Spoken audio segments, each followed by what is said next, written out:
അയ്യോ സ്വാമി, പശു സ്വാമി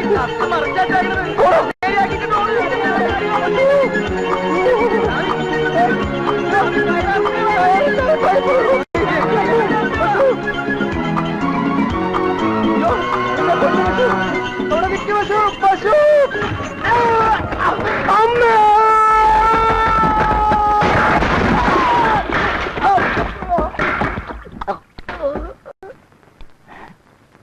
അയ്യോ ദേ വട്ടപ്പിള്ളി, ഓടി വായോ വട്ടപ്പിള്ളി, ഓടിന് വെളിയിൽ വീട്, ഓടി വായോ എല്ലാരും ഒന്ന് ഓടി വന്നേ, വേഗം വാ, ദേ വട്ടപ്പിള്ളി വീട് കിടക്കുന്നേ, ഓടി വാ എല്ലാരും പൊക്കിയെടുത്തേ. സ്വാമി ആള് വടിയാ ഇന്ന് തോന്നണേ. തന്റെ കരുനാക്ക് വളച്ചൊന്നും പറയാടോ പുല്ല്.